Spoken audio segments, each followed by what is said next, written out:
What's up, YouTube? Terry here with a very special deck list today. In our Patreon, we asked you guys what deck would you like to see and also what element you'd like to see it in.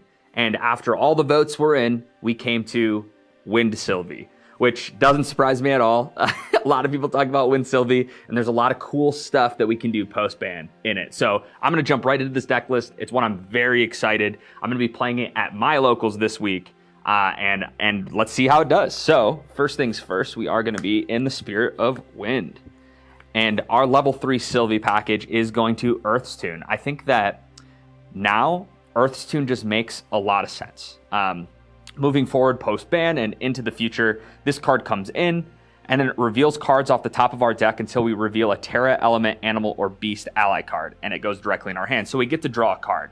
So the theme here as we level up is level 2, we're hoping to draw a card, at least one. Level 3, we're drawing another card.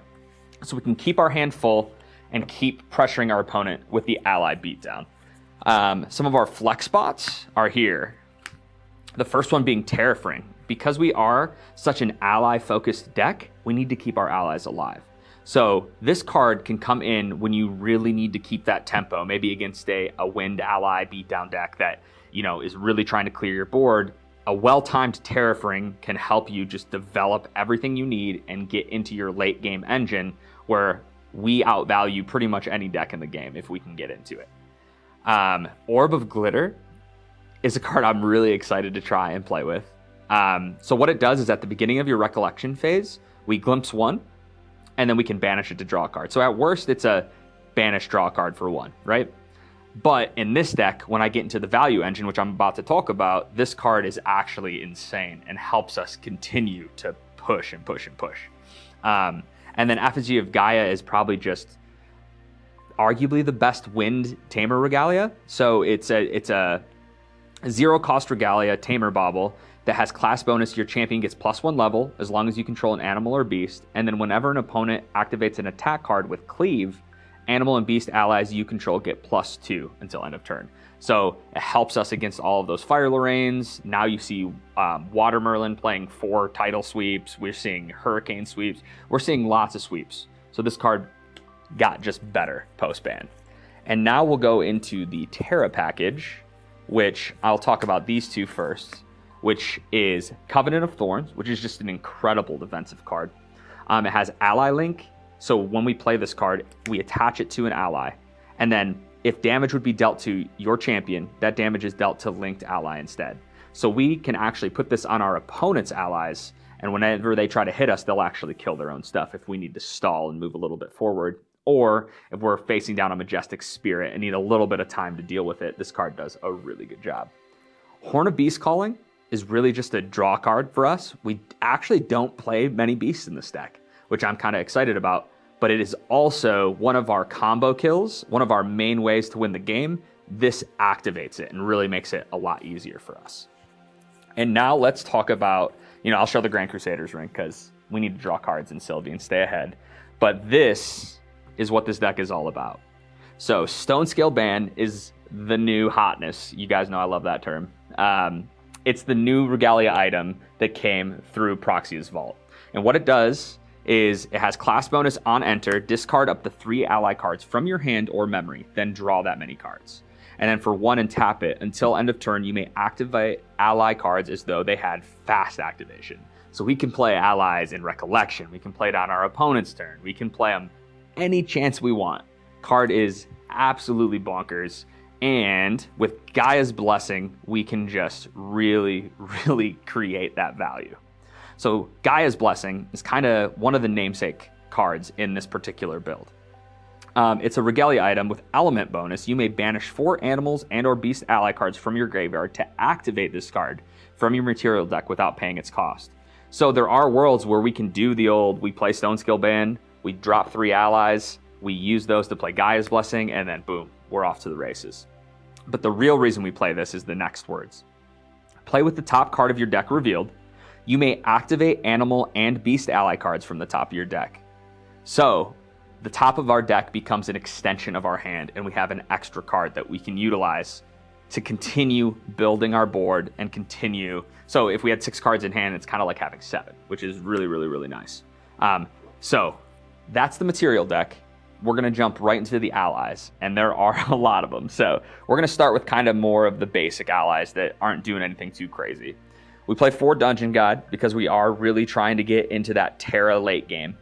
We play Young Beastbonder because it's just a very, very solid floating memory option that also puts buff counters on our things. Sure, it puts double buff counters. It puts 2 if it's a beast, which we do play a couple of beasts, but most of the time, this is only going to be giving 1 counter, and then most likely dying, or late game, it's a cheap option to go with the main focus of our deck, which we will get into soon. And then lastly, we play 3 Dream Fairies in the main, because Dream Fairy is probably the best win card right now, and it just deals with everything. Being an ally-based deck, we have to be able to keep the tempo up, dealing with our opponent's board while building our own, and Dream Fairy is the best card to do that with. So now I'm going to talk about the animals, which there are a lot of them. It's actually animals and beasts, but animals first. We play Bedivere, which this card, it does everything we want it to. It not only is a big body as a 1/4, but if we have another animal or beast, it has taunt. So it forces our opponent to kill this first when we are playing all of our other animals and beasts. I'm going to show, these are all the animals. So we're going to talk about these 20 first. So as long as we have another one of these guys or one of our beasts out, Bedivere has taunt, and then class bonus level 3+ on death, we buff our entire board.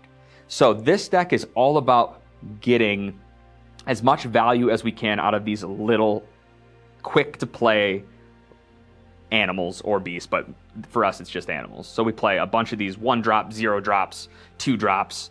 We want to play as many in the same turn as we can and back to back, right? And using the top of our deck to play things like, you know, a Woodland Squirrel off the top of the deck for free, boom. Owl Familiar, boom. And I'll get into why that's so strong here very soon. We play 4 Scavenging Raccoon.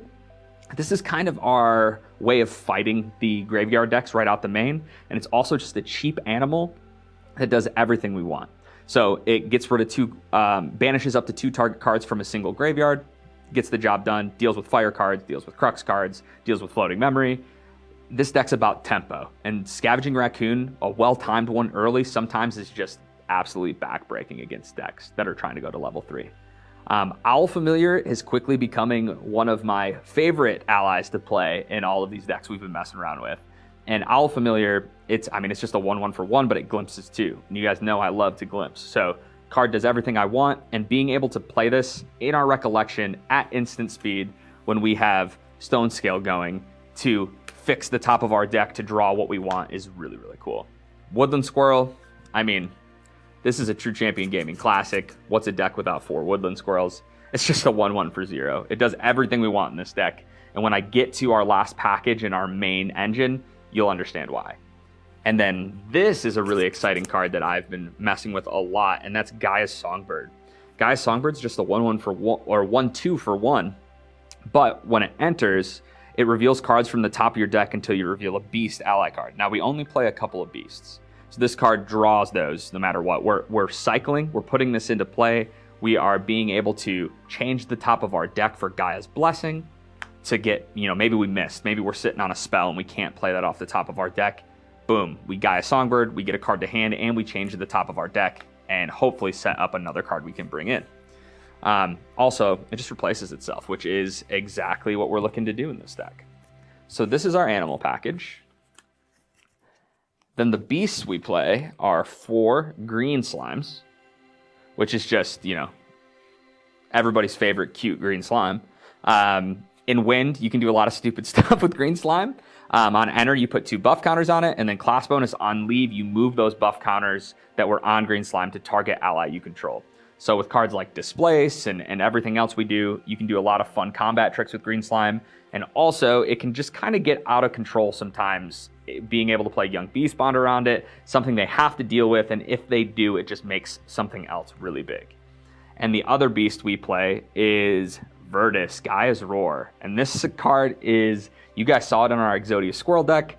We love this card. And killing your opponent by swinging a bunch of little guys that are pumped up big is incredibly fun. So Virtus He's a Pride 10.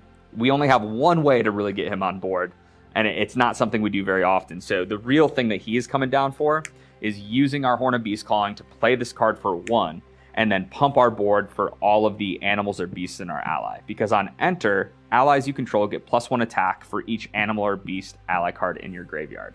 So he is one of our main combo kills at the end of the game. Some of the other Terra cards that we play are 2 Artificer's Opus, which I know a lot of people like this card a lot. I'm one of them. There just hasn't been a way to really get a card that enters rested he doesn't have the hindered keyword, but he does the hindered ability, which is come in rested when you play him. And he is, an expensive card. He does have efficiency for class bonus, so usually we're playing him for 4, but that's still a big play to spend 4, put your 5th card down, and it comes in tapped, right? Well, we can in this deck, if we end up in a advantageous spot with a lot of cards in hand, we use the top of our deck to build our hand back up, or we save our cards because we know we got to get Artificer's Opus in there to deal with a board state, because we can fight board really well with how many allies we have. But if we ever do get overrun, this is our trump card. It is a 4/8 with cleave. So when he attacks, he just cleaves their board. Doesn't matter what they have, he just deals with it. So card's super cool. With the new Stone Scale band, we can bring it in, which is super cool on the end of their turn, which means when we come to our turn, he untaps and he's ready to rock. And he wasn't in danger, and boom, we're good. So really powerful card. Can't wait to see how it does. Avatar of Gaia, we only play 1, and this is the one card I told you that can get our Virtus online and let it attack, because it is a 0/2 for 1 with Ally Link and Preserve. Linked ally has Taunt and loses Pride. So this card just gives something Taunt, and then it goes back into our material deck, and we can continuously bring it out and keep giving stuff Taunt. But specifically, this card goes on a Virtus, and then all of a sudden that Virtus can swing for at minimum 8, if not more. You can do a really cool combo, which some people have seen us do in the Exodia deck, where we play a Virtus with his on-enter ability on the stack. You use the new Regalia, the Stone Scale band, to let us play fast activation. With this ability on the stack, we flash in an Avatar of Gaia, and then Avatar of Gaia will get this on-enter ability. So if we had 5 animals in the graveyard, she'll become a 5/2, and he will become a 13/2, and they can both swing for 18. Swing for 18 total. So really cool little combo that you can do with these guys. But mostly it's in there for those situations, or all of a sudden our Virtus or our Opus or somebody has Taunt. It's just a strong thing that we can do. Now this is the namesake of the deck, and I have named this deck Meadow Bloom Silvie. So this card is one that I've always been really excited about, but never found a good home or a good way to utilize the ability. So what Meadow Bloom Dryad is, it's a 1/3 Tamer Dryad with Preserve. Its class bonus is whenever Meadow Bloom Dryad or another ally enters the field under your control, put a buff counter on target ally. So this card, at worst, if it's the only card you play, comes in and it can actually put the buff counter on itself. So at worst, it's a 2/4. That if they deal with it, we can put it in our material deck because it has Preserve and bring it back. But if we get into our value engine, where we're utilizing Gaia's Blessing, we play a bunch of 1-drops, 0-drops, 2-drops, and then we get a Dryad online, and then we start bringing out things like,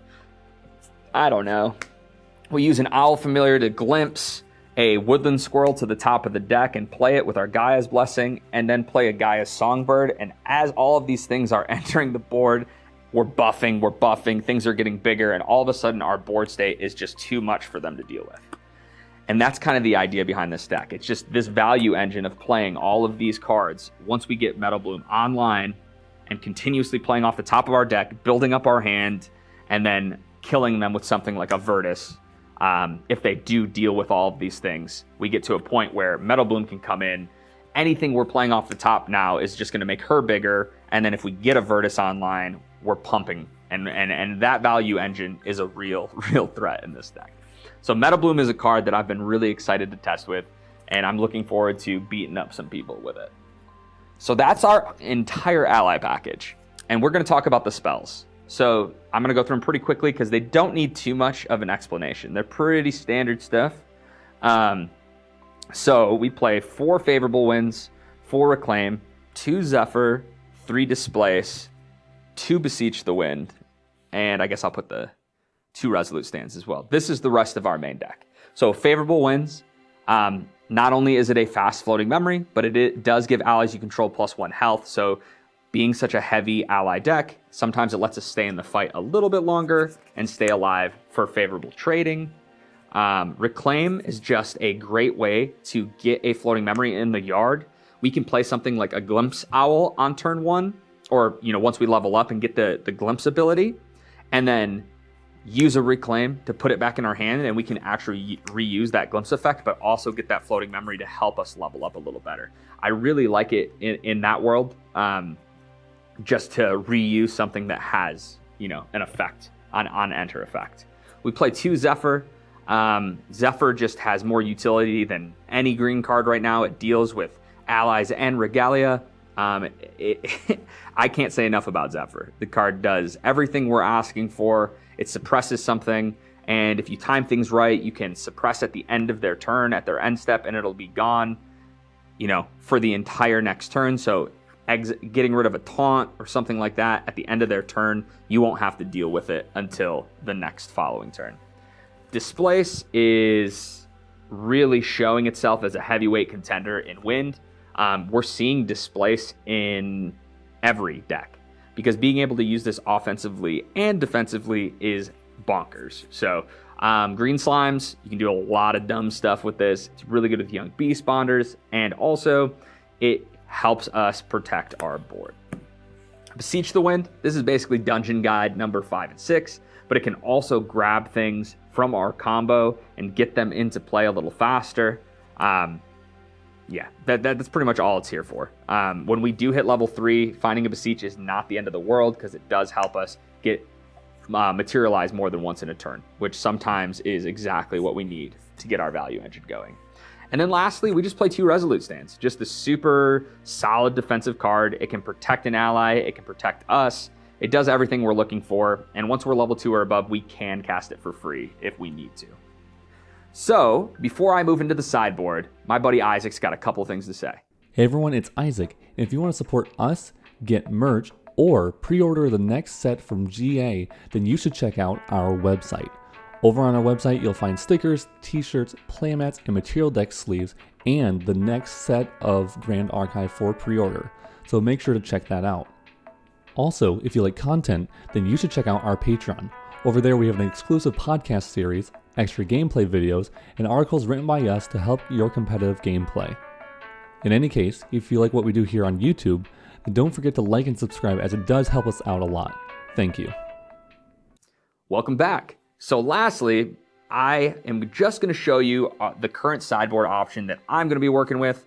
Obviously, the meta is still very new. We're trying to figure out what we need to fight against, what we don't need to fight against. But when we don't know exactly, I like to just keep things simple. This is the 4th Dream Fairy. So against ally decks, this card is probably one of our best cards in the deck. So bringing in the 4th Dream Fairy just lets us fight against them a little better. Cry for Help. We play a million allies in this deck, and Cry for Help changes the target of an attack that targets your champ to an ally you control. So against those really big Rending Flame decks, or anybody who's trying to hit us really tall for a lot of damage, for attack damage, Cry for Help is a trump card to that. And we can make their 20 damage Rending Flame hit a woodland squirrel. So Cry for Help is a very powerful card in the right situation. The rest are material deck side. So we play Beastpawn Boots and Beastpawn Paws. Paws is the fight against fairies. That's really what it's in here for. Target animal or beast ally you control gets +1 attack against True Sight. So if we need to kill an opponent's Dream Fairy, this is a great way to do it. If we can't get an Opus online to cleave it, we need it a little faster so that we can get our tempo back. Beastpawn Paws lets us do that. And then Boots is just the OG Tamer card to help fight against those Rye decks, right? Gives us Spell Shroud until end of turn. Also really good against Fire Merlins in certain situations. Great card. And they have to deal with it in order to get to their kill combo. So Beastpawn Boots. Viridian Protective Trinket, we are seeing so much water now. And with that, this trinket goes up in stock for sure. We want to be able to really cast a lot of cards in the same turn. So something like a Frostbind from our opponent is something that's really hard for us to deal with. Bringing this card out on a turn when we know we're going to pop off for value is so strong, because if our opponent thought that they were going to be able to, I don't know, maybe they thought they were going to fracturize something that we were going to bring out, or just wanted to Frostbind what we were doing and put us behind. This card makes it a lot harder for them to do it. During your turn, water element cards your opponent activate cost 2 more to activate. So super strong. And lastly, the Tithe Proc. Tithe Proclamation is great against Rye. It's great against Wind Merlin decks that draw 1,000 cards a turn. Tithe Proclamation is really just our way to hopefully slow down those decks that have really strong draw engines once they get into the late game. So with that all being said, this is a first iteration of Wind Meadow Bloom Silvie. I'm really excited about it. I hope you guys sleeve it up, try it out at your locals or against your friends, and please come back and let me know what you guys think. So big thank you to everybody for all the support you guys have given us on Patreon, here on the YouTube. Don't forget to like the videos, subscribe, and ring the little notification bell, because doing that really helps us out. I know Isaac already told you, but I'm going to tell you again. You guys have a great day. Peace out.